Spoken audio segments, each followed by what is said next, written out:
Hello and welcome again to the Wide World of Wargaming Age of Sigmar podcast. As always, we are your hosts, Alex, John, and Garrett. We are not going to have Jeremy tonight. We do hope all is well with him. But we are going to be talking a little bit about my experiences against this brand new Lumineth Realm Lords. Jeremy and I were able to get a couple of games in. So, besides my saltiness, we'll definitely talk a little bit about that, even though we do fully intend to give you guys a full and in-depth battle tome review very shortly.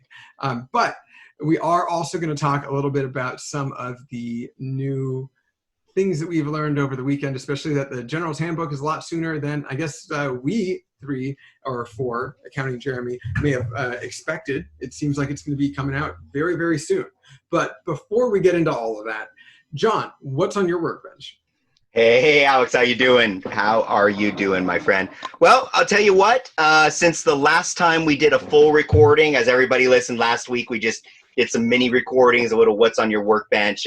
Sorry, guys, we were all kind of pressed for time, as well as we did meet, but we talked about other stuff, as you'll learn about later. So since last time we were on, Father's Day rolled around, and my youngest son messaged me and says, "Hey, Dad, do you like Irish whiskey?" And I said, "Yeah, I like Irish whiskey, but I like Japanese whiskey a little bit more." So he came over for Father's Day and grilled up some chops and steaks, and also brought me this fine bottle of Kaio Japanese whiskey. And look at this super cool glass. Basically, it's got a mold where the ice fills half the glass up with fills half the glass with a wedge of ice, and then the whiskey sits on the other side there. It's supposed to give me nice, cool whiskey without too much watering. And as you guys remember, over the last couple of episodes, my ice sphere maker was malfunctioning, and I was having to deal with broken spheres of ice. So the timing on getting this is perfect.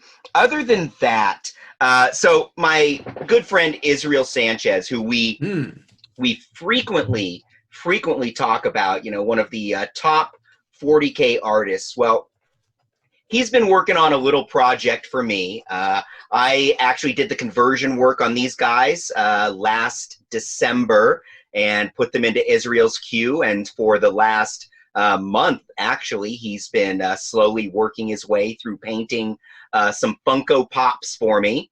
So these are the original Marine Funko Pops, and I had them redone. So for example, this Ultramarine guy here, who's painted to match the Ultramarines in my Ultramarine army, was originally a Blood Angel, but of course, we added a power sword and a shield to this guy, some custom green stuff work, as well as some pretty sick freehand from Israel there, as you'll see in some other pictures.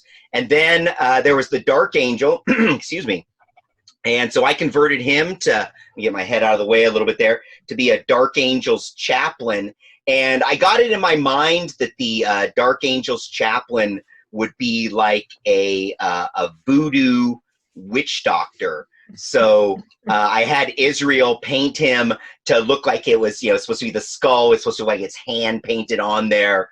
So I got my voodoo witch doctor, Dark Angel's Chaplain there. And of course, as we were looking at a second ago, I got this awesome Ultramarine, which many will decry the Ultramarines, but I myself do enjoy them, as they were the first Warhammer army I built, either fantasy, Age of Sigmar, or 40K. So always be dear and near in my heart to those. And then, of course, as I've mentioned over the last several months, I have been working on my own custom chapter, the Johnny Marines. And so I actually took the what was an Ultramarine Intercessor Funko Pop, and then I took this head that was actually the Gladiator Hulk head. So it used to be green, and I did a little conversion swap there. And it's funny, after I did it, because the skin was green, the face was green, I was like, I don't see it. But as I've mentioned before, all my new Johnny Marines have no helmets. So this, I thought, was a pretty cool way to do the captain. So that is literally what's been on my workbench. Not my workbench, but my friend Israel's workbench. And it's funny, I go to sleep pretty early. I'm not a late night guy, but I do get up very early. And Israel, on the other hand, does stay up late working and painting. So every night, late at night, he would start sending me pictures. And so for the last month, every day when I've woke up, I've had like a group of pictures that he took from the night before in his painting. So it's like a little treat for me, a little something to look forward to every single morning as he goes through the entire process. And it was a process. You know, these are like vinyl. So like the original glue I had used, the E6000, completely came apart. He had to come up with a different glue to hold them together. The original primer he put on them didn't stick to the vinyl. He actually had to strip them and go in with a more aggressive solvent-based primer, so it would bite into the vinyl more and stick. So it's actually been quite a lot of work to get to this point. So I'm pretty excited about all that. Now, of course, for those of you that are not watching the video, at least check out these beautiful from Israel, but I'll also be posting them up on Twitter. Just been holding off on the pictures until we got the show recorded and all that good stuff. So by the time you guys hear this, they might be out there. So that is pretty much everything that is on my workbench. I do have plans to go over to my good friend Sean's house on Friday, the day I have off for the 4th of July. And I am going to play some Warhammer 40K. I'm going to roll dice. I'm going to put my little man dollies out on the table, and it's going to be awesome. Sean usually completely kicks my ass because he plays whack OP lists, but that's okay. I'll be rolling dice and having fun and playing with my new Johnny Marines out there. So with that said, Garrett, my friend, what is on your workbench? Not a whole lot right now. I've definitely been kind of just dicking around, playing around with my cities and Sylvaneth, just trying to get reps in or, not lose focus on how to play Warhammer. I thought you were just going to say not to lose. Not to lose. So this last weekend, on Sunday, actually, I played 2 games versus James, well, 2 half games. The first game, he decided to borrow my Sylvaneth because he has had some ideas on how to play some Sylvaneth. And I brought in a Tyrants of Blood Horn list. And so I actually beat him, but it was beating, my own Sylvaneth, so I don't know if that counts as a win to you, Alex. But I guess technically I am no longer 0-12. I am 1-13. Nice. And then we played a second game where James brought out the Night Haunt that he's been trying. And he got some lucky rolls early on, and so he pretty soundedly trounced me. He got a really good Alpha Strike off on the first turn with his Night Haunt, and then I didn't get the double turn, and we're like, yeah, well, that's basically the game, because he basically eliminated my 30 Phoenix Guard. I still had half my army off the board with Living City, but he eliminated my Phoenix Guard. I eliminated half of his bulk of his army myself, but because I wasn't able to get the double turn, it would just run away on points and kill the rest of my army. When you say, what was his list? Yeah, I was gonna say before you get to when you say an Alpha Strike from Night Haunt, I kind of want both of your inputs from this, Alex.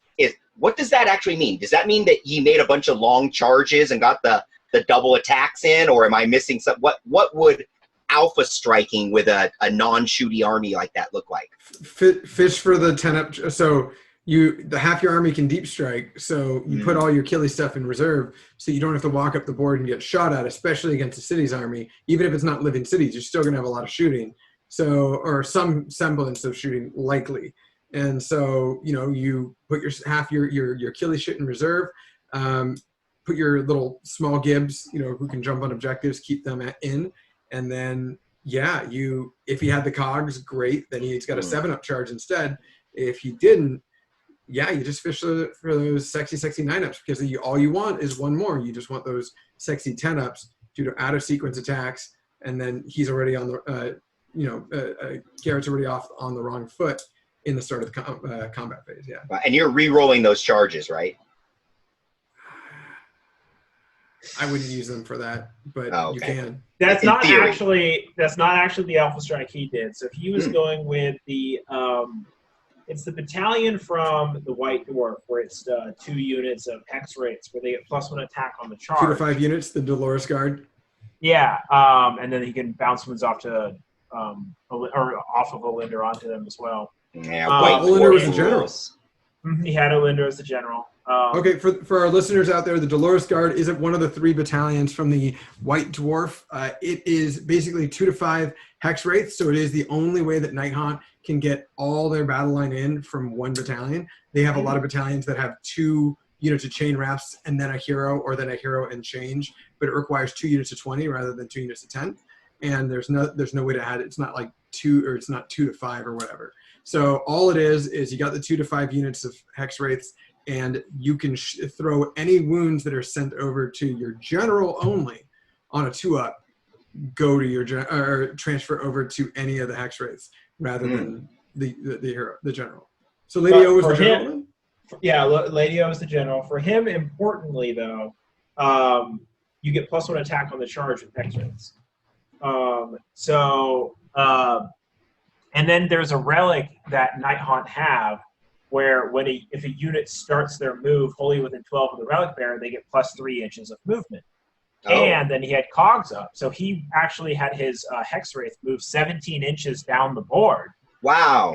And then with cogs, he was 7 inches away, and so he only needed to make a 5-inch charge because he had cogs up, so he had +2 to his charge rolls. He rolled boxcars, so he got his wave of terror off.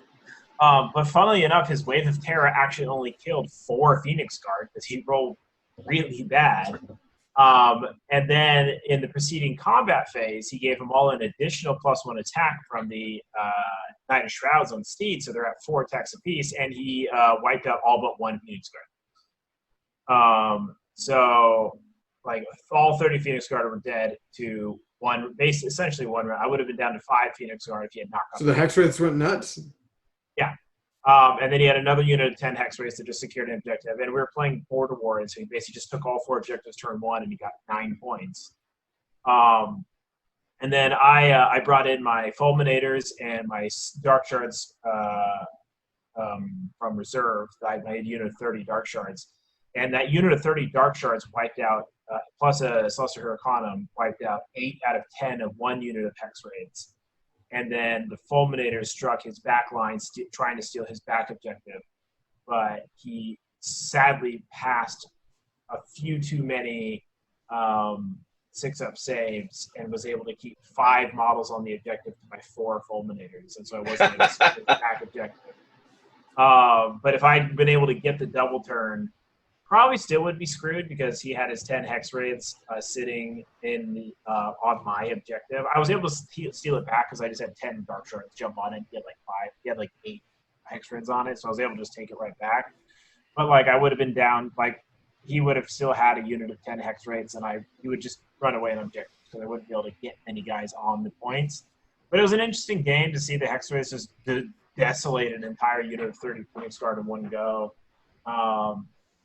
So that was the second game, so we called it after that. And then in the middle of that game, we saw, the General's Handbook's coming out, so we can stop planning for lists now. Yeah, but what was the rest of his list? So he had Hex Wraiths, Lady O. He had 2 units of 10 Hex Wraiths. He had Chain Guards, so he had 2 units of 20 Chain Rasps, and the Guardian of Souls, Lady O, Raikkoner, Cogs, and 2 Knight of Shrouds, 1 on Steed and 1 block. 2 Knight of Shrouds. Okay. And basically, he needed a hero to hold the Ether Quartz brooch because he has 3 relics, and he had 2 unique characters and 2 non-unique characters, and he had a Vampire Lord in it. It's like you can't give allies the relics. It's like the Vampire Lord. But then he dropped the Vampire Lord for the Knight of Shrouds on foot because he's not an ally, so you can give him the Ether Quartz brooch since he's very command point happy in that list. So being able to refund your command points is nice. Were your Fulminators the only ones who? The only Stormcast in your list? Yeah. I had a Knight Azra's. Oh, got it. Okay. Why? Okay. Oh, because the Spirit Torment is cheaper than a Guardian or than a Vampire Lord, has the death save, slower, doesn't bring guys back in the start of any of his hero phases. It's the end of each player's battle shock phase. Yeah, but it's if you kill at least 3 Stormcast models, you don't even normally you can if the enemy's You lost just at need to least kill 3 6 models. models, and you just need to kill 6 models in your final as well, or you can kill 6 models. Yeah, That's roll but below normally you bring back in your hero phase either D3 wounds healed to a friendly Night Haunt unit within 6, or D3 models that are 1 wound each, or like a 2 wound hex rate if you roll a 2 or a 5 or 4 up basically on your D3 roll. But if you fight against Stormcast and you kill at least a certain amount of Stormcast models, you don't even roll. It's just your D3 is considered a 3. Yeah, but yeah, he but I mean that extra hero is kind of was like the list isn't finalized, but now that we know that General's Hammer is coming out, it's like there's not even a point in planning up the army anymore. Just wait for the GHB to see what shakes up and see if he'll probably switch to some other character. The Knight of Shrouds on Foot wasn't that impressive. We just was like he owns he has the model, whatever. It's not a Vampire Lord. It can take a brooch. Yeah, that's a common attitude to have this time of year, I think. With people, it's like coming into the General's Handbook. In Age of Sigmar, we're always kind of like, let's wait and see. And then, honestly, as most people know, there's a new edition of 40K coming out, and of course, on that side of things, it's the same thing. It's like, there's a new rule set coming out in a month. Why bother with anything? So list building is super like why I'm not gonna make army lists when even 50-point adjustments can change a lot. Yeah, a 1-point adjustment might make your list if you're holding it to the edge, as far as that goes. Now, and then there were some things that were leaked from GW that we'll talk about later that actually change even more about list building with the new GH. Oh, for sure. So hey, we are missing a presence, right? We're a triangle, not the square that we normally are, and so I try to compensate. So Alex, what is on your workbench tonight? Oh, thank you for passing it off. Sacre Bleu, it's my turn. Oh, we love Jeremy. What's on my workbench? Well, I have currently on me, he's very comfortable, but we're going to have to not be comfortable. I got myself a new addition to my family last week. I got... Oh, what's this? This is Pluto. Oh, look at that. Who's that? This is our new kitty. His name is Pluto. All my cats with my parents when I was growing up, we always named them after Greek gods. And so we had an Ares and we had a Hermes. And so we were thinking of names for this little guy. And he's a little tuxedo kitty. And, we were thinking of just a whole slew of different names, but I wanted to kind of keep that same theme, but kind of make it my own. And so, taking a page from history, when has that happened where they took names like that and made it their own? Well, that was the difference between the Greeks and the Romans. So, we were thinking of, he's got a lot of dark colors outside of his little socks and his little tuxedo suit. So, I was thinking of a variety of different underworld-based entities in Hellenistic mythology, anything from Styx to, to Cerberus to, Persephone, but that's not relevant to the little male kitty. But we were thinking of a lot of different things. Charon, right? Charon, or however you pronounce it, the guy who's on the boat from the river in the river Styx. So we were looking at a lot of different stuff, but Hades in Roman was Pluto, so he's our little Pluto. Nice, very nice. He is very clingy. He's super cute. How cute is that? He is gonna. There you go. Yep. Okay. Nice. If we're lucky, maybe he'll claw your face in the show or something. That'd be awesome. There's his little butthole. Oh, wait, we got to censor that out. Okay. For all of our viewers or listeners who are not on YouTube, I definitely recommend checking out our YouTube page, and you will see a cute little kitty and maybe its butthole. But yeah, no, I've had some battle scars. You can't see them in here. Yeah. So anyways, outside of that, I still have my Necrons that I'm trying to do test schemes on. I quite frankly have not done much progress in terms of painting, especially when it comes to the crons, just because I am attempting to, the weather hasn't been nice, so it hasn't really been priming weather yet, or at least when it is, it's not the time that I can actually prime or have the ability to do so. So I'm kind of waiting, holding off, and then I'm going to try that out pretty soon. And then, he's back there. And of course, you don't have access to that quality OSH primer up there that you could, in fact, shoot No, we had anytime an of day or orchard. night? We had an orchard right down the street. We were such regulars when we first moved to our current apartment. They were like, "Oh, it's you guys again." Yeah, but it's gone. But it's gone for good. Yeah, I know. It breaks my heart. It does. I walked by the spray paint each time, and I never got the primer. I was such a mistake. I have 6 cans left. It's okay. Anyways, I'll sell you one for $50. Absolutely not. Absolutely not. Anyways, outside of that, outside of the little new edition, not a lot is on my workbench because of General's Handbook as well. I did get a couple of games in with Jeremy, and we are going to do, as I talked about at the start of the episode, a full and in-depth battle tome review for Lumineth, since we currently, some of us do have the book on hand, but we're going to have to wait. We really want Jeremy to do that, because even though Jeremy, if competitive AoS does even continue to be a thing, he is getting into stuff he should not be getting into. Even if competitive AoS becomes a thing again this year at all, or this ITC season at all, he's not really planning on playing Lumineth, or at least he's not really planning on playing Lumineth. He said, I am going to play my Caradon Overlords. But that's sure. Yeah. So when it comes to the game, of course, it was nothing but salt. We did put it on Twitch. We got a little kitty licking it. However, it's not worth watching. I'm really glad he doesn't record it. There were a couple of things that just became very frustrating in that game. First of which was my fault. I totally forgot how you score objectives. So it was great to get a little refresher and realize that I had no idea what I was doing, because I haven't played in a few months. One of which was, I thought that at the end of each player turn, we just, as long as your models are within 6 inches of your objective, great, you have those. Mine are now within 6 inches of mine, great, I have mine. You know what? It's been a few months. Totally didn't realize that that is absolutely not how you play it. So I had kind of lost on deployment.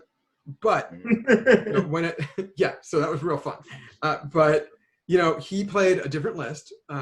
We can of course go through the battle tome review, as John mentioned, at a later date.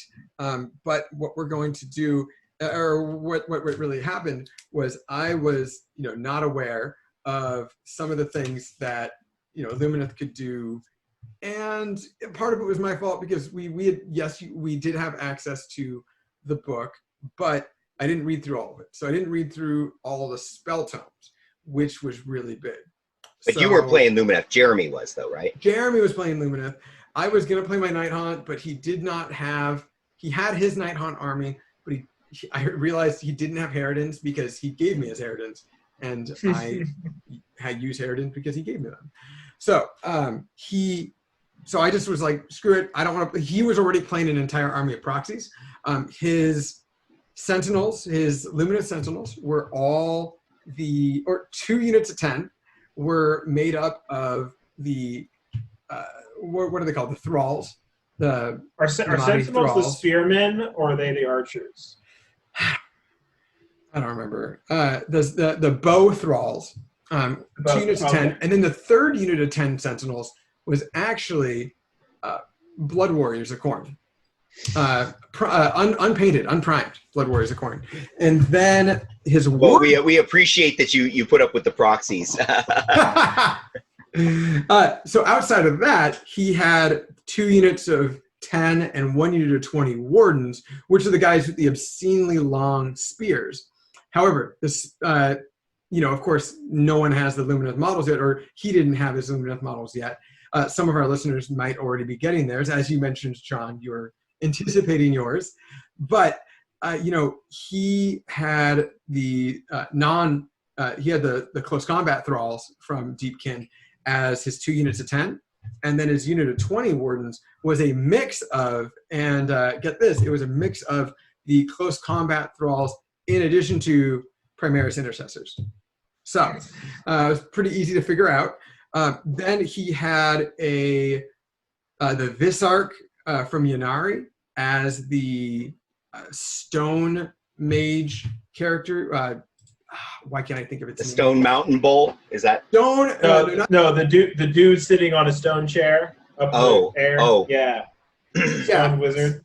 Specifically, his name is the Alarith Stone Mage, and then he had he had something else on a 32 mil base that counted as the, I still can't really pronounce their names correctly. It is the, I think, no, it's just the Cathalar, the Sincari Cathalar, which is like the sad weeping lady model. Spellcaster, but it's the spellcaster that specifically has or can be used primarily in the non-mountain people keyword. So he had that army all together, and he had Teclis to tie it all in. And with Teclis, we didn't know what base size he was. We were thinking he's either on a 100 mil base or circle, or he's on maybe a 120 mil circle or something like that. So he just used Nagash. So Nagash was Teclis. So, you know, it's a pretty big base. We don't know if that's the actual base size. I would actually be shocked if he's smaller because of how the model looks, but who knows? But yeah, he brought the army. It just kicked the crap out of me, partially because of, again, as I mentioned, I totally screwed up and forgot major portions of the rules. So I'm going to have to study back up again. But in addition to that, he rolled very hot in the beginning. I told him, screw that. You can't use the same dice as you did in our first game. But he used, his ETC dice, his frontline gaming dice, and he started to roll a lot more average. However, he was rolling a lot of mortal wounds. And that's the thing that I wanted to talk to you guys today about before we get into General's Handbook, because I don't know how to describe it. I feel like this army is not great for the game, not because of my own salt, because I could have brought my Night Hunt, and I still want to see how Lumens will deal with armies that do out of sequence attacks, like striking first with Gristlegore, Slaanesh, with Keepers, as well as Night Hunt with their fishing for 10-ups, like we talked about earlier. But they have an attrition game like Fire Slayers.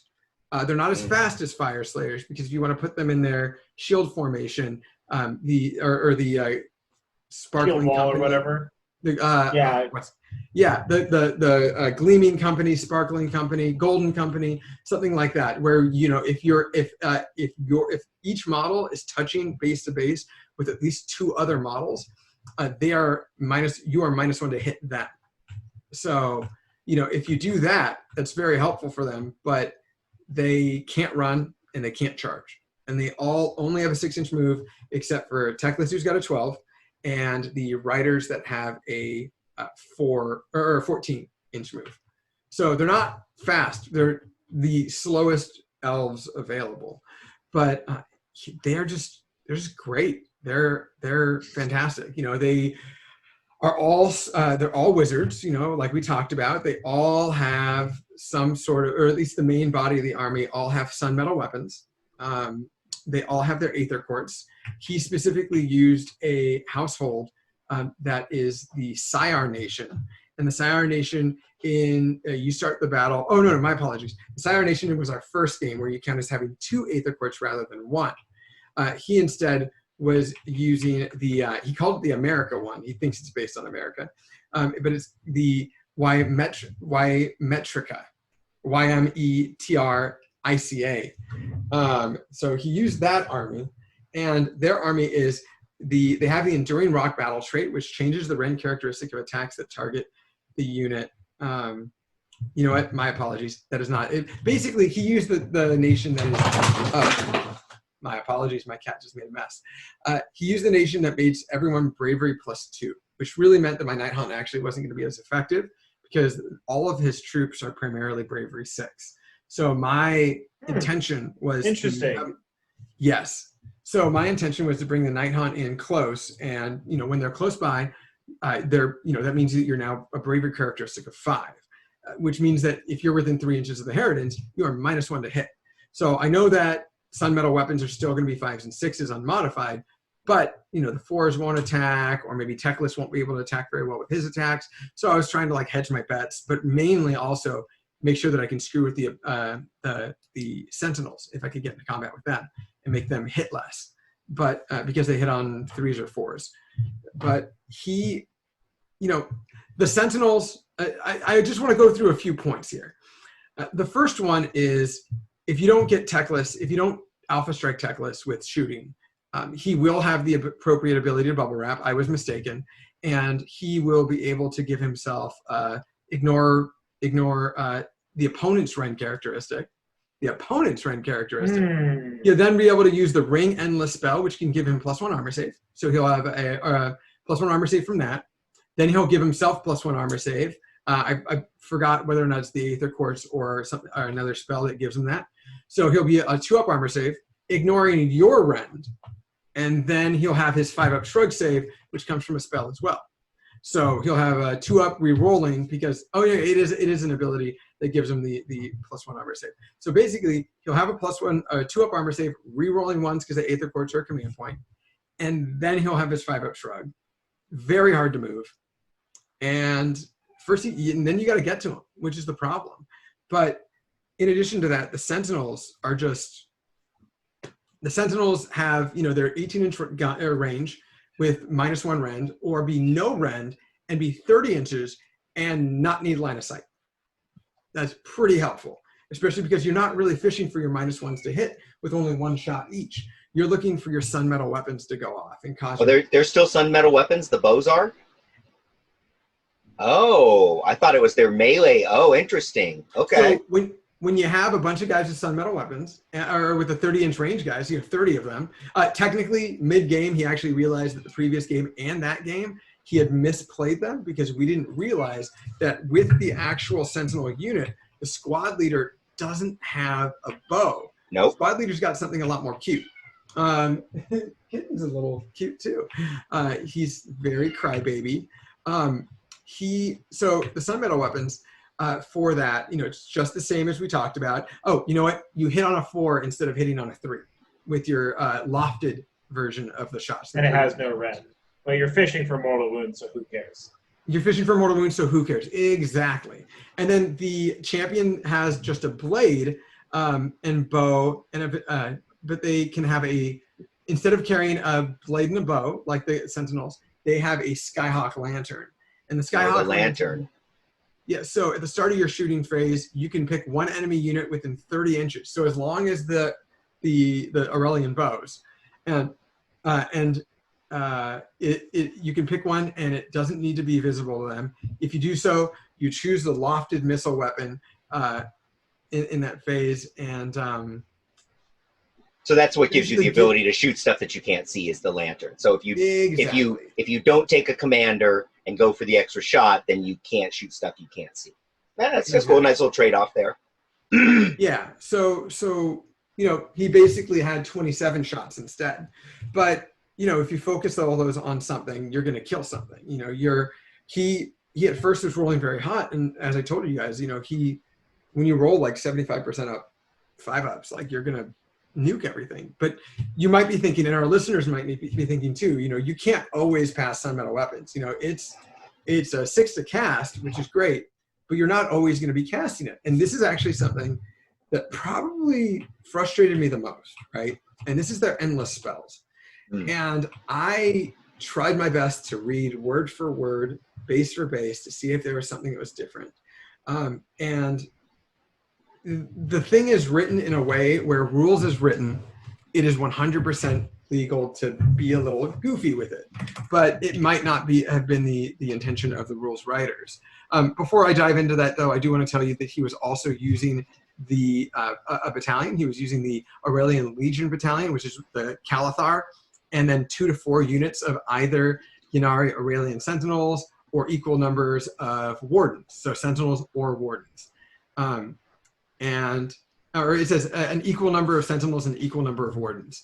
So he had 3 units of Sentinels and 3 units of Wardens. And you can reroll save rolls of 1 for attacks that target friendly units from that battalion if they're within 3 inches of any other unit from that battalion. I'm guessing the battalion mainly is to get an extra relic and be less drops. But also everyone's got Mystic Shield. Yeah. Which you can use an Aether Quartz in the start of your combat phase to re-roll ones for armor saves anyways. So you're now saving yourself an Aether Quartz for something else. So the spell he used, he had the Sanctum of a Mintok, which he didn't need to use it, which is the one where he can get he can have better save, right? For Teclis, but he had the Hessian Twin Suns, and it casts on a 7. But when you have Teclis, you can either choose to auto cast 1 spell, make 2 spells go off on a 12, or 4 go off on a 10. So he picked and chose where he needed to, because I deployed in a way where I only had 1 unbind, and so I think he did the 4 of 10. But he did a lot of different things with it. So it can move up to 8 inches and it can fly, but you don't need to move with it. It's got a rule called Reservoir of Power. So when this model is set up, you place a D6 beside it with the 1 pip facing up. Each time a spell is successfully cast by a unit within 12 inches of this model and is not unbound, after the effect of the spell has been resolved, increase the value of the dice besides the model by 1 to a maximum of 6. So 1 to 6, but it starts off at 1. If a Lumineth Realm Lord Wizard attempts to cast a spell while they're within 12 inches of this model before making the casting roll, the player controlling that wizard can say that they will draw on the power of the Twin Stones. If they do so, add the value to the dice beside the model for the casting roll. Then, after the effects of the spell have been resolved, change the value of that dice, the dice of the model, back to 1. So, do you guys see how that can be a little frustrating? But basically, you cast it with Teclis, it goes to a 1. Then you cast a second spell with Teclis to go to a 2. Use it to get +2 to casting, so you're only needing to roll 4s to go off. It goes back to a 1. Cast another spell with Teclis, it goes up to a 2 again.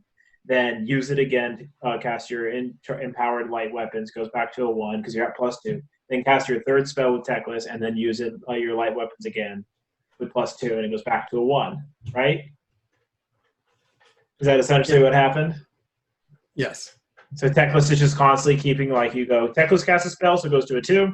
Someone used the +2. Because you only need a +2 to casting when you need a 6 to go off. You can roll a 2 or a 3. That's a ridiculously low chance to roll a 2, double ones, a 1 or a 2 or a 2 and a 1. Exactly, but here's the thing, and he didn't play it this way, but here's the thing. And John, let me know what you think of this.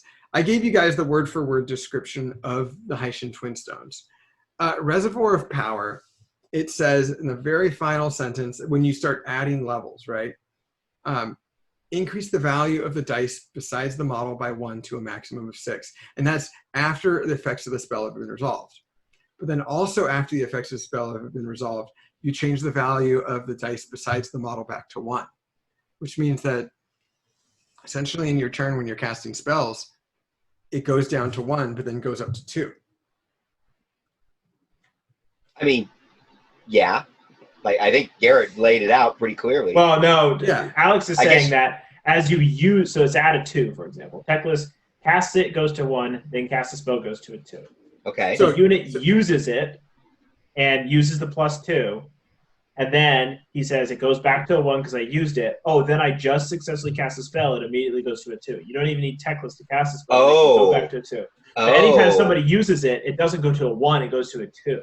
Yeah, because it's What supposed happens? to go to a 1. Because But it goes to a 2 after because the you just effects finished casting a spell. Yeah. Yeah. So when both effects happen at the same time, we already know from general rules and FAQs and designer commentary that the player's turn, the controlling player's turn does order of operations. And these effects of going back to 1 and then also going up in level happen at the exact same time after the effects of the spell have been resolved. That's an easier rata.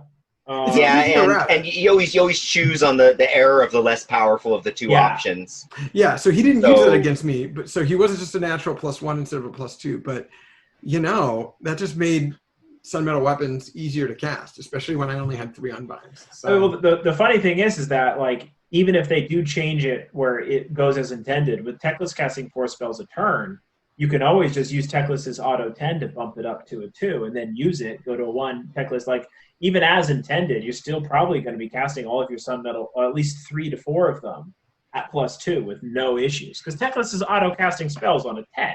Those are going to go off. And you have to cast Sun Metal on yourself, right? Yes. Okay.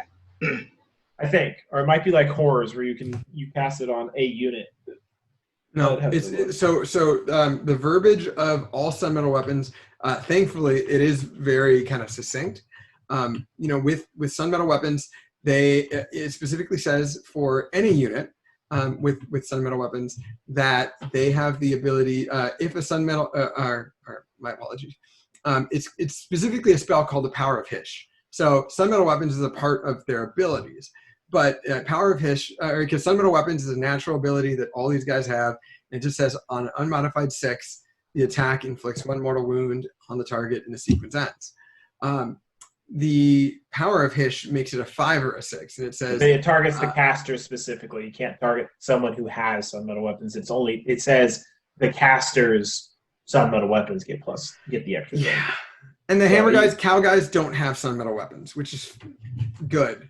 But but here's the thing. So what made me basically like lose all hope for this army being not fuck shit was not only the fact that like he didn't bring the Light of Etherion, who's a mini Gotrek, which is fine, but with being the +2 bravery, he can save himself from bravery shenanigans.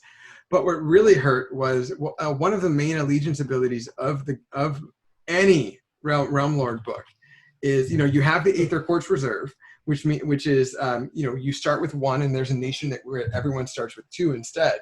And it's basically Aether or Aether Gold. But, you start off with 1 unless you're a particular nation, and you only get 1 for each unit. And you can start in any phase, and one of them is at the start of any phase that you think it's going to be relevant, you have to declare it. Any phase, or is that in your phase? Any phase. No. But it's relevant to that phase, and it's got to be the start that you declare it. And so one of them is reroll save rolls of 1, hit rolls of 1, +1 to casting, or reroll casting, and then you can cast, if you're a spellcaster, you can use 1 to cast 1 extra spell. It's not reroll saves of 1. You get +1 to your save rolls. Yeah, that's apologies. Different. It is add 1. It is add 1 to the save. Yeah, rolls. and then there's heightened reflexes. Add +1 to your save rolls when you're targeted by an attack. Heightened senses. Add 1 to your hit rolls when you choose to shoot or fight. That you can get added +1 to casting or reroll the casting when you choose to cast a spell, or you can choose to cast an extra spell. Yes, and in addition to that, 4 you can do. Even beyond talking about too, like their activate twice mechanic, the thing that was really screwy was, and he warned me ahead of time, and he talked to us about it in our previous episodes. But there's an ability that basically turns his army into old 6th edition Harlequins, which was very it's a feel bad army, right? Like you actually feel bad as the opponent playing it, right? Unless you're like maybe drunk or wasted. So I'm going to give you guys this combo real quick. And Jeremy can, of course, elaborate on it more during his next participation. So next episode, he'll be able to give us a full and complete breakdown. But there's an ability called Absorb Despair that all Realm Lord armies have.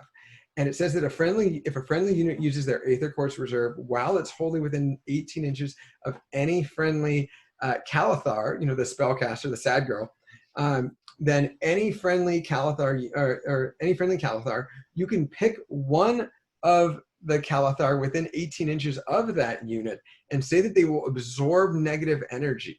A Calathar cannot absorb negative energy more than once per phase. If a Calathar absorbs the negative energy from a friendly unit, so normally when you use your Aether Quartz, you use your Aether Quartz and you're permanently -1 bravery for the rest of the game. So I'll just add that little quip in there. Instead of, if your Calathar nearby absorbs energy from the unit using Aether Quartz, instead of subtracting 1 from that unit's bravery characteristic, you can pick an enemy unit within 18 inches of the Calathar, and if you do so, subtract 1 from the bravery characteristic of that enemy unit for the rest of the battle instead. Wow. So instead of you getting the debuff of using your massive power, you're like, I'm just going to make the enemy also debuff. Yes, because you have a cheap because you have a cheap spellcaster nearby. So that's the ability. That's absorb. And again, this is just a battle trait for Illuminate Allegiance. Yeah, that's not even. That's just battle trait in general. That's not a specific nation. That's just Always. Can you stack that? Can you like take No, 3 it specifies that a unit can only be drained once per game. Okay. So here's the thing. So they at least cover that base. He also had, one of the mountain wizard, the guy who's meditating, right? And the meditating guy has, he had some fun spells, right? He had one called Voice of the Mountains, okay? Voice of the Mountains is casting value 6. If it's successfully cast, you subtract 2 from the bravery characteristic of enemy units. It just says, Voice of the Mountains is casting value 6. If successfully cast, until the end of the turn, subtract 2 from the bravery characteristic of enemy units, period. Then, until the next hero phase, subtract 1 from the bravery characteristics of enemy units instead. It doesn't say within a radius. So Jeremy said, this is table wide. So it's 2, and then it turns into a 1. We didn't even play it that way. We played it as a constant 2. So I need to remember that. But this is the final little linchpin, right? So classic Jeremy, misreading rules and cheating your ass. I mean, he kept on casting it, so it's fine. It's fine. He cast another spell, right? Which is, which one was it? Hold on. Hold on. It's got to be a mountain spell. Oh, is it the Crippling Vertigo where you roll 2d6 and if it beats their bravery and you roll every time they move, charge move, or violent move, they can't do it? Crippling Vertigo has a casting value of 6. If successfully cast, pick one enemy unit wholly within 18 inches of the caster, invisible to them. Until your next hero phase, roll 2d6. The Lumineth player rolls 2d6 before that unit attempts to make a normal move. A normal move, charge move, or a pile-in move. And if you beat their bravery, they can't move. Thank you, Garrett. You took the words right out of my mouth. Is that unmodified bravery, or is that count for with bravery buffs they would get too? It's their bravery characteristic, which has now been removed by 3.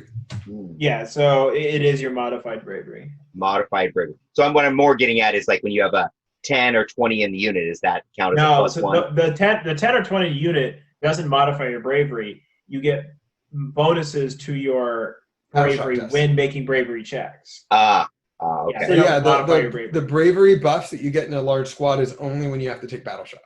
Got you. So the only thing that would help you is like an aura effect from a character. Or a banner or something like that. Yeah, like Gerthu's aura or like a Blood Warrior banner, or things that like generally give just a base bravery buff. So some pretty powerful stuff. So as the game goes on, your Calathars are now reducing enemy bravery once per phase and maybe stacking it in subsequent phases. And then your mountain guy is then making things constant. Like all he has to do is re-up the spell, and it doesn't become 2 then 1. It just constantly. Well, no, it does become 1 because it's 2 until the end of the Lumineth player's turn. So when it's your turn, when you're making charge moves, it's a 1. Jeremy cheated me. Everything is null and void. Yes. Yeah, like. It doesn't matter because you said he won because you sucked at deployment and he rolled 5s and 6s all day and got killed with mortal wounds, which, in my opinion, doesn't declare anything good about the army. It just says that you suck and he's lucky. Because I'll tell you, it doesn't matter. It doesn't matter what armies are playing. If that's the situation, one guy loses, one wins. Watching Jeremy play Kharadron Overlords, he has a tendency to misread rules either to his detriment or his benefit. He just happens to like oversimplify rules sometimes. You should tell him that next episode. It would be. Yeah, I will. You will? I just remember every time he was playing Kharadron Overlords and I was like watching the stream, I'm like, Jeremy, that's not how that works. And he's like, oh, I'm wrong. And I'm like, yeah, Jeremy, you were. Oh boy. He's wrong like you're 4 shattering times. the man's reputation. So 4 times of playing KO. Truly, we came to the point where it's like a 10-man unit has 20 attacks for your wardens, and 20 attacks hitting on 4s, winning on 3s, or hitting on 3s, winning on 3s, with the -1 if the opponent charged, and hitting on 3s, winning on 4s, or hitting on 3s and winning on 3s with a -1 if they got charged, and he's dishing out with Sunmetal weapons and the Power of Hyash going off. You're dishing out 8 mortal wounds, and it's really, really great. It's fantastic, but it's also, in my opinion, breaking the game. It is I said, I don't know how Nighthaunt work with it. I don't know how Slaanesh or always strikes first or Vanguard style, like our friend Jack.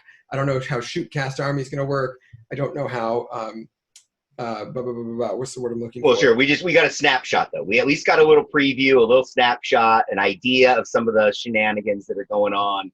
And but honestly, we know how it is. Let the new book come out. There's the initial shenanigans, and then there's what people figure out a month later, right? Yeah. So we're gonna go through a full and complete breakdown in our next episode, guys. But for now, I'm not quite sure. I have already been looking up Macedonian, Alexandrian color schemes because if you can't beat them, join them.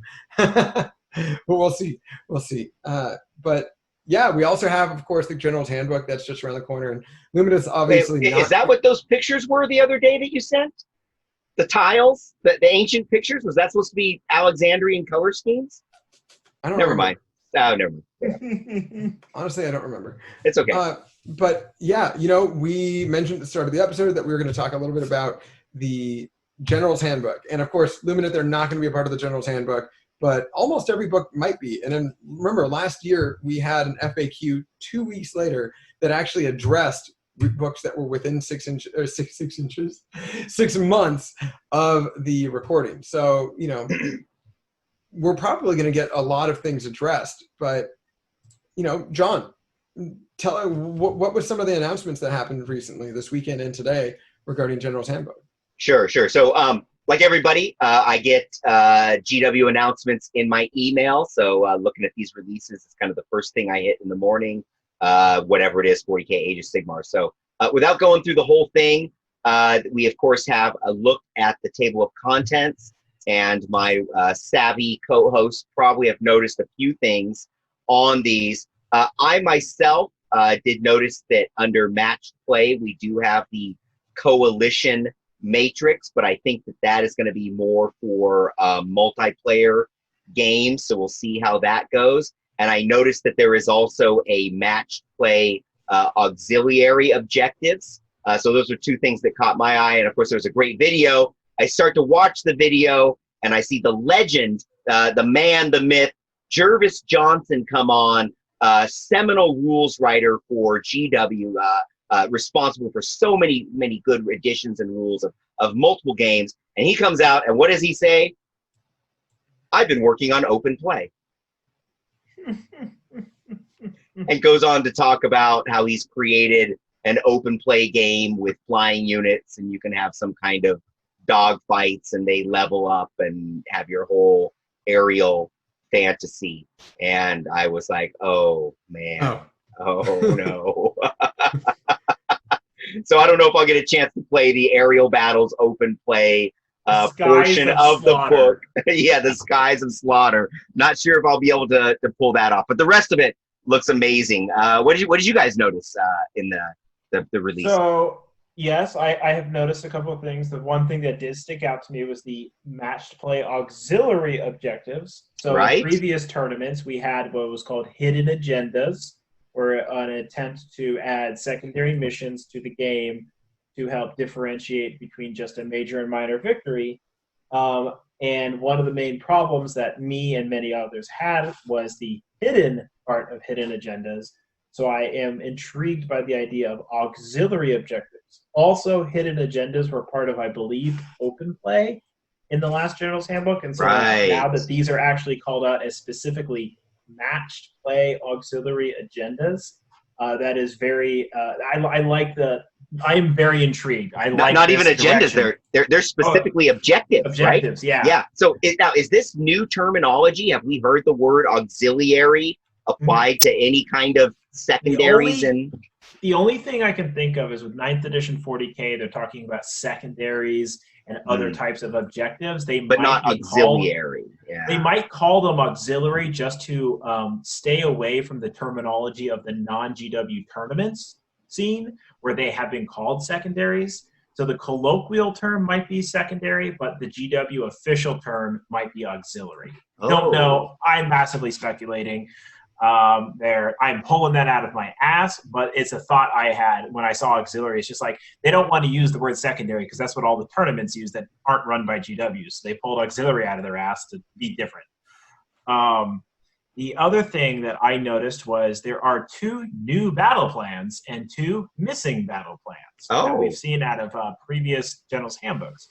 So I look here and I go, forcing the hand. That sounds intriguing. And then what was the other one? The Blade's Edge. Those are all new match play. Those are 2 new match play battle plans. They have the same Knife to the Heart, Total Conquest, Battle for the Pass. The 2 that are missing are Duality of Death, John's favorite, unfortunately, and then Relocation Orb, which is everyone's least favorite. Yeah, everyone's no one misses that. No, there are a few people who miss that, and everyone's like, "Shame on you." Well, I'm intrigued to see what these new missions are. The other thing that is in here is 6 pages of rules from page 102 to 108 called Realm of Battle Rules in the Matched Play section. And some sneaky individuals in some of the videos that have been coming out, they saw screenshots of some of the Realm of Battle rules, in particular the Akshi rules and the Chaman rules. Oh, is that where that came from? Yes. So this has been causing quite a stir because what it looks like is they are eliminating the Realm of Battle rules from the core rulebook and the Malign Sorcery. Well, they're basically saying for match play games, don't use Malign Sorcery for Realm of Battle for the realms, and don't use these instead for realms.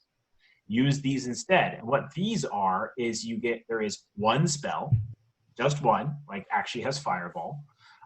There is 1 relic. So if you are from Akshi, there is 1 relic option, not 12. Oh, wow. And then they come with a command ability, and they come with 1 Realmscape feature.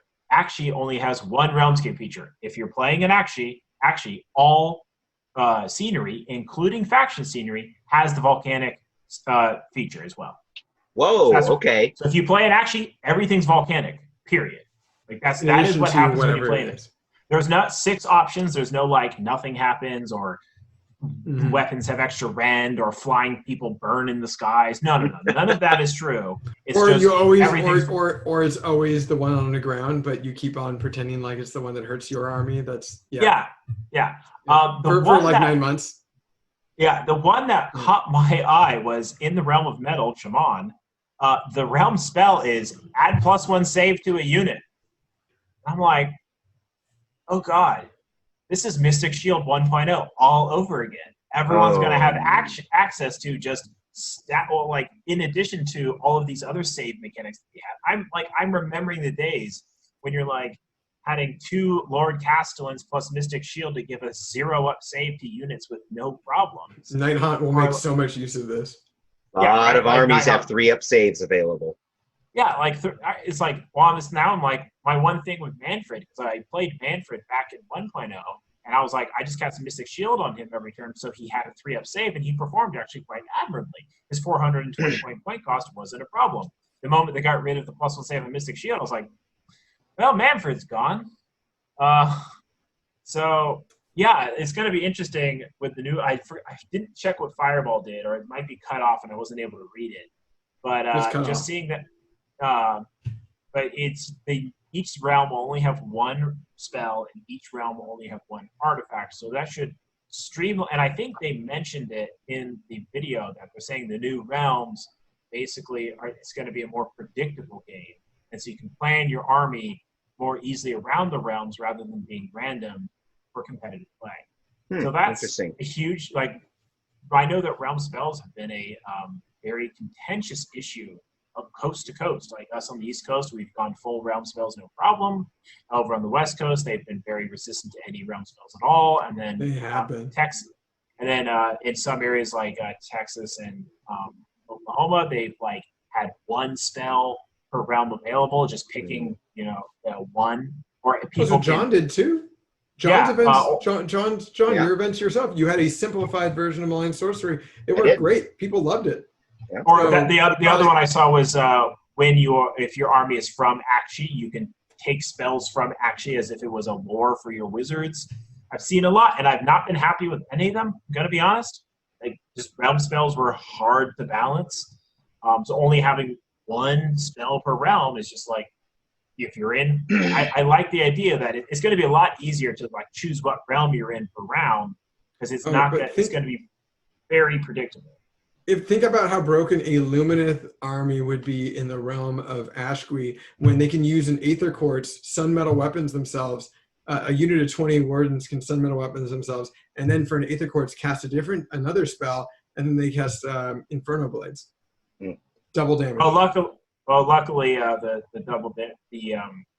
Sun Metal weapons would actually be worse with double damage, because having 2 damage weapons, if you hit a 5, that'd do 1 mortal wound and it would stop the attack. And you're right. My bad. But yeah, it's just this is going to be interesting. I like this idea of just really streamlining the realm rules. So I think it's going to be very positive. The other thing that I like is the other realm rules, like Malign Sorcery and the core rulebooks, they still exist. These are just realm rules for match play, and they're in the General's Handbook, which means year by year they can change the realm rules to rebalance them every year. So realm artifacts and realm spells can be rebalanced every year without just sitting in this supplement book that'll never change anymore, or a core rulebook that they can't change until a new edition. Now realm rules we can use the General's Handbook to constantly morph our meta, and every year change things. And I like that. Like that's something that before this General's Handbook came out, I was actually talking to my brother, and it's like, they should just move realm rules into the General's Handbook. And then they did. I was like, yeah, great. It's clunky the way you had to deal with it before. Like the Malign Sorcery book was kind of almost useless. I don't know. So a little bit more unified presentation at least makes it easier. But the key thing is they aren't getting rid of Malign Sorcery, because if they did, all of the base endless spells would be gone, because that's where they exist, is actually in Malign Sorcery. The Cogs, Balewind Vortex. No, they don't. None of the rules for the base spells are in the Malign Sorcery book. No, all the war scrolls for the base endless spells are in Malign Sorcery. They're not. No, that's exactly what's not. There's pictures and narrative descriptions of all those spells in the Malign Sorcery book, but no actual rules for any of the spells. The box set came with all the cards. John is correct. He's totally correct. There's like pretty images and a bunch of fluff, no war scrolls. You get cards that are war scrolls. I will say one thing that was interesting is the gaming book came with rules that like simplified all the realm rules and stuff. But there was one key missing rule, because I was talking to a guy online, and he's like, so how do you cast realm spells? And in Malign Sorcery, there's a section that says all wizards know all spells. And they didn't add that to the gaming book. So if you didn't have Malign Sorcery, you wouldn't know how to use realm spells, even though they existed in the gaming book. Interesting. And so, but yeah, so I like that. The realm rules are a big thing for me, and I'm really excited for the 2 new battle plans. They did get rid of my 2 least favorite ones, only because of the lack of number of objectives. Duality of Death, my biggest problem with that was there was only 2 objectives, and so it was really easy to math cheat the game. It's hard for you to come back from a big win in the beginning, just because there's not a lot of options to score. And so I think less objectives is worse for the game overall, and so that's why I'm glad those 2. Maybe they got rid of them for those 2 very reasons. You know, I also noticed that they have, as I mentioned, they have a 3-way match play game, and it got me thinking, Garrett. What if I wanted to run a 3-way tournament where each round it was 3 people at the table with one advancing as a winner, and then of course pairing people by? Could I do a 3-way matching in BCP, or would I have to kind of customize that for myself? That is a fun question. Yes, I have recently built that to run Catan tournaments. It is not live yet. I've recently been building that today. So the answer is I have all the mechanics there, but they're built for games that actually have more than one person at a table. So it'll be ready by the time we need it. Perfect. If you needed it, I could get it ready for you. It would require a bunch of weird things for me to customize for you, but yes. That might be a ways out anyways. That's awesome. I'm excited now. Yes, I have done all the work to figure out how to implement that actually. You know, outside of all of that too, you know, I got to say, I was looking at things here, And a few other things that really stood out were in match play. Not only, of course, the changes to the missions, but also, of course, there's going to be difference in meeting engagements, but we don't really play meeting engagements. But then there's these, coalition matrices, but also they specify the coalition of death, and I'm really curious about that. That's team tournaments. It's so they talked about that in the article and in the video. Coalition of Death. Oh, that might be why. The Coalition of Death is like 2v2, and that's where the Matrix comes into play. Is like, so if you have 2 players against 2 players, and the 2 players bring different armies, how will they interact with each other is going to be based off the Matrix. And so, but yeah, what's exciting about Coalition of Death is that people have been running doubles tournaments for a long time, and they've been having to kind of invent random rules about weird rules interactions. Like, what if you bring 2 Gloom Spike Git players? Do they both bring their terrain feature? If you play 2 Legion Nagash players, do you get 8 grave sites? There's 2 Ossiarch Bone Reaper players. How you guys both have to take a giant 9-inch square? So, yeah, exactly. And so, or can I cast my buff spell on that just says a target friendly unit on one of my allies' units? Is my ally friendly? Is he an enemy? Oh, yeah. So those sorts of rules have had to be done manually by TOs at their own whims. Now we're going to get some more structure to it.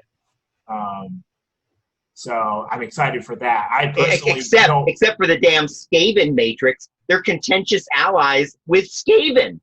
I got no allies. That makes sense, though, right? It's like back in 40K, the Ally Matrix. I think it was like Dark Eldar was not Dark. It was one. There was a faction like Orcs or Chaos or something was allies of convenience with itself. It's like yes. So you can't like buff your opponent even though you're the same faction. Yeah, it's like no. Skaven even hate each other, or they're wary of each other. They don't hate each other. They're even mistrust each other. I guess that's very fluffy. On the other hand, all the elves play together, so I'll be okay. This is reminding me of the old 40K days where you can have Space Marines of Battle Brothers with Eldar and Dark Eldar, and it was just like, why is Eldar? Well, Eldar and Tau were allies of convenience. Yeah, Battle Space Brothers. Marines No, and Eldar and Tau were Battle Brothers back in 6th my edition. bad. Battle Brothers, you're right. Yeah, it was just like you could attach Crisis Suit Commanders to such an awful idea. Space Marine squads. I was like, that's actually how I met Israel.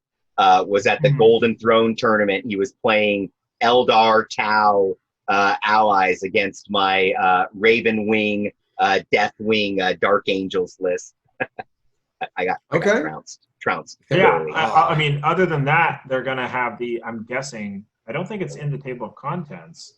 What? Because they now release a separate book for it. It's probably going to be that separate little booklet with all the points cost. Yeah, I think I always saw the picture. Yeah, honestly, I'm super excited for that because I feel like the game's been a little stale, and there's some very needed like points adjustments, like Scourge Runner Chariots.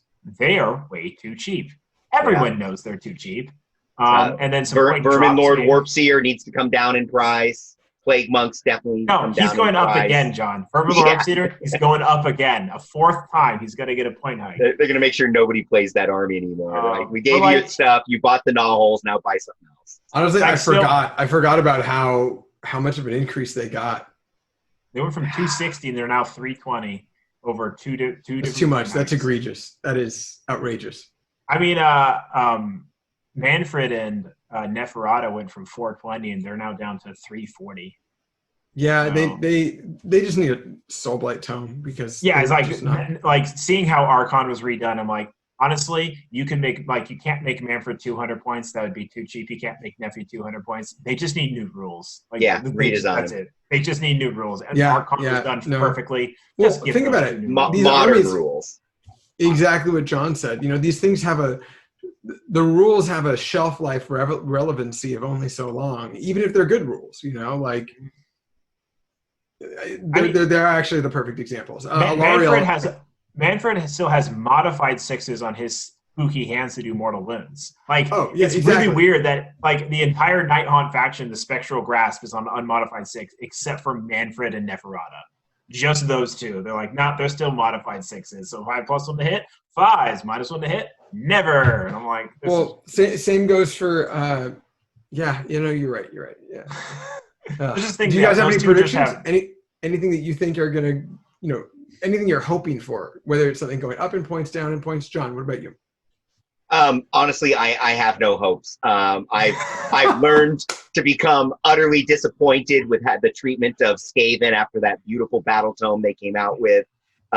If anything, as you guys know, I've actually mostly been playing my Nurgle army lately, and I think that Nurgle, there's some units that are running a little high in price as compared to other equivalent types of units. And so if we're not going to get new war scrolls to update that battle tome, I think that a points adjustment could bring it back into competitive line. So I would like to see that.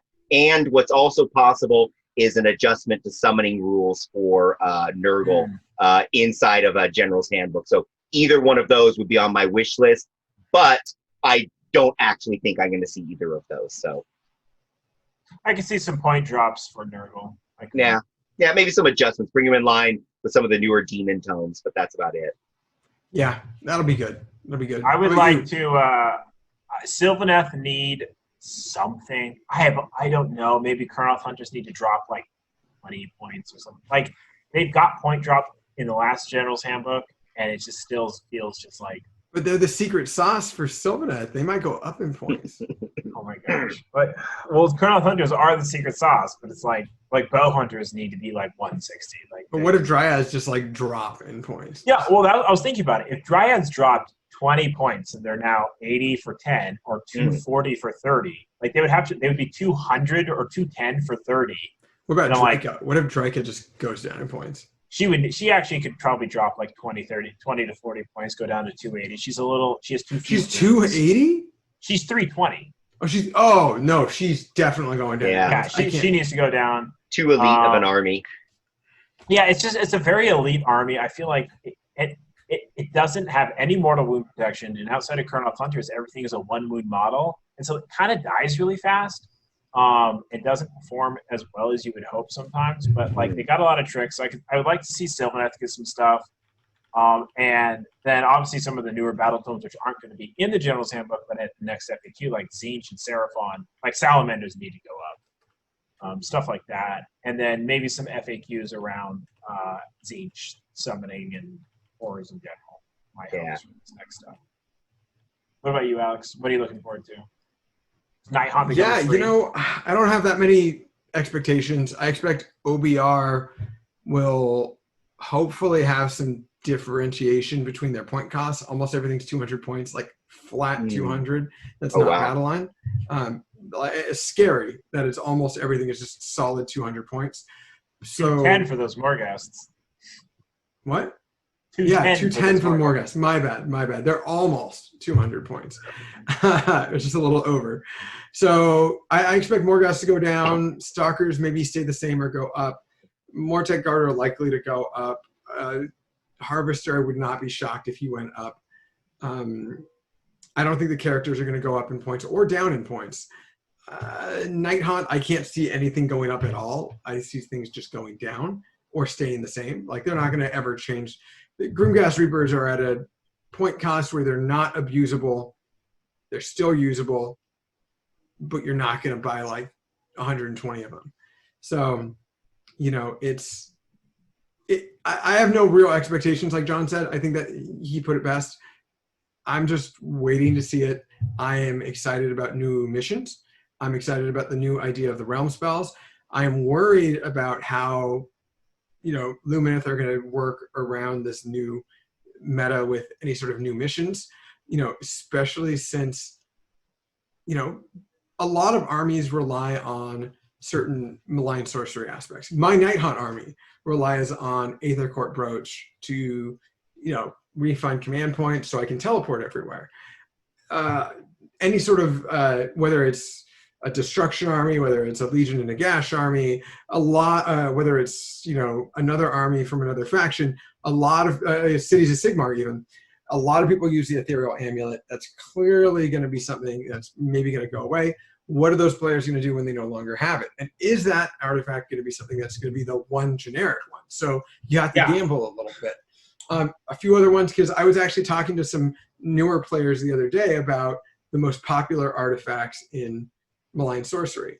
and things that came out were, Ethereal Amulet, Aether Court Brooch, Glyph Feather Charm, the Sword of Judgment, and then someone called it the anime sword. So I saw that on Twitter. I think it was Haywo. I do want. There's one thing I remember with the Realm of Fire relic was actually kind of cool. Basically, it gives you exploding 6s, so 6 a hit generate 2 hits.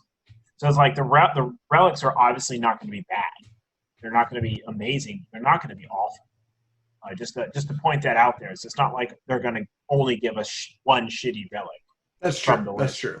It's just that reduction in number seems so radical. But nowadays, when that first came out, there was less of that. Like all the battle tomes weren't out, so everybody didn't have relics. So they needed more relics to offset. But now, I don't know if there's any battle tomes that are out still that don't have relics included. So maybe it's less necessary to have them. Seraphon was the last battle tome that needed to be updated. And now that it was, we literally have no unupdated armies. So then there's a lot of stuff. Update the old. Yeah, I mean, we got the 1.5 books like Legions of Nagash, Daughters of Cain, Deepkin, and Nurgle. Those 4 now need updates, but but they were books written for 2.0 in 1.0, so they have relics and all that stuff. There's no pre-General's Handbook battle tomes out there that don't have allegiance traits or relics in them, or have only. There's not going to be any. So previously in General's Handbooks, we had allegiance traits in the General's Handbook to update those old factions. There's none of those anymore. No allegiance traits are going to be in the General's Handbook. They don't need to because every book has been updated. Then R.I.P. Soulblight. No, Soulblight's in the Allegiance of Nagash book. No, it's not. Yes, it is. Oh, shit. You're right. Yeah. No, I'm a total Mormon. Yeah, you're right. It is in that book, isn't it? Shit. Yeah. The Allegiance of Nagash book just needs to go away, and we just need, like, a real book. Like, that book No, Legion of Nagash needs to exist for those players who want to play, like, old spooky Monster Mash, but, like... I think they should bring the Deathwalkers and Death Rattle stuff into a Vampire Council book. They should just make a Vampire Council book. All the they can just create another faction, make new model, make 2 new models, a hero and a unit, and then come out with new box art for all the other ones, and be like, cool, this is a Death Walker's army. I don't fucking know. Yeah. Who knows? We're really gonna have to see. Time will tell. When is the release of this General's Handbook? Is it this weekend? Because people were telling me it's going on. I heard it was, I think GW said it is going to be released this weekend, but I think they meant released on pre-order because I've never seen them not put something on pre-order. No, it says pre-order this weekend specifically on the page. Yeah. Oh, got it. Okay, because people all day today were saying specifically, hey, it's actually coming out. And I was like, oh my gosh, this is shocking. On Sunday, they said next weekend the General's Handbook is coming out. And we're like, huh? Coming out on pre-order is what they meant, which is what they said on Monday. Right. On Sunday, they said, next weekend it's coming out. And everyone were like, but you never put it on pre-order. That makes no sense. And so it's going on pre-order this weekend. Okay. So that is going on pre-order for all of our listeners out there. In addition to that, we do have quite a big announcement to make. We at the Wide World of Wargaming, specifically this Age of Sigmar segment, we have been doing this for a little over a year and a half. And we've been able to provide you guys with a lot of good content for competitive play, for match play specifically, give you guys some insights on a little bit of lore. However, we are branching out a little bit more. And with that, myself, John, Garrett, and Jeremy, we are going to be moving to a new platform where we do want to share with you guys a lot more. We want to share with you guys not just the great, the content that you guys get out of this Wide World of Wargaming segment with competitive play, with matched play. We also want to provide with you guys with a lot of other mediums, or a lot of other content rather. Things like unboxing videos, better battle reports than us just throwing up a live stream at the last minute on Twitch for Jeremy, seeing me get salty as hell. We want to share with you guys Q&As, and we have a lot of different things that we have on our plate. So we are going to be moving on from that. And, we are going to be, of course, telling you guys a little bit more as we go on. But, John, can you tell them a little bit about, name and Sure. So we are going to be starting up our new podcast and media network. We're going to be in your phase going forward. And starting off, we are still going to be a competitively focused podcast. We are still the same people, and we are going to be Age of Sigmar centric and focused. But much as you've seen over the last couple months, we do have some wider interests that are still centered on GW games. And so we would like a little more freedom to talk about Warhammer 40K, Warcry, some of the other secondary games that come out from GW, really centered around our competitive gaming experience and Age of Sigmar in general. So the In Your Phase podcast will continue as is. And then as Alex mentioned, we're going to do a lot of other stuff. A lot of people don't know, but I actually have streaming rigs set up in my garage. Garrett has a streaming rig. So we have plans for all of us to do some more streaming, unboxing, and a lot more interviews and other stuff like that. So I'm really excited. Like I said, over the next few weeks, we are going to tell you more. This is not our last episode.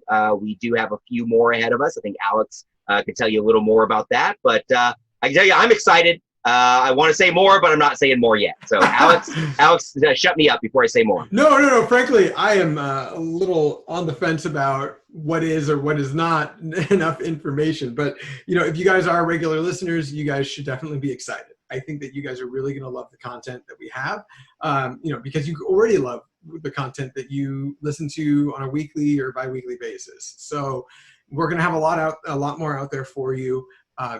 There's going to be visual, audio, mediums. We want to really interact with our listeners as well. So we're going to find ways to make that work. More community, more interaction, right?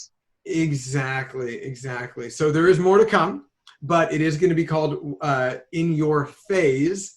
And do look out for more information soon. As things start to go in that direction, fully expect to see any sort of posts on social media like Facebook, Twitter, of course, Instagram as well. We're going to be on Twitch. So do feel free to check us out. And in the meantime, of course, Wide World of Wargaming is still a great medium for X-Wing, for Age of Sigmar, for 40K, for wargaming in general. So, be sure to still, like and subscribe, of course, on Facebook and Podbean or Apple Podcasts or wherever you get your podcasts. But we did want to share this information with you guys before saying goodnight tonight. Hey, let's phase out. Yeah, let's phase out. See you guys later. Oh, jeez.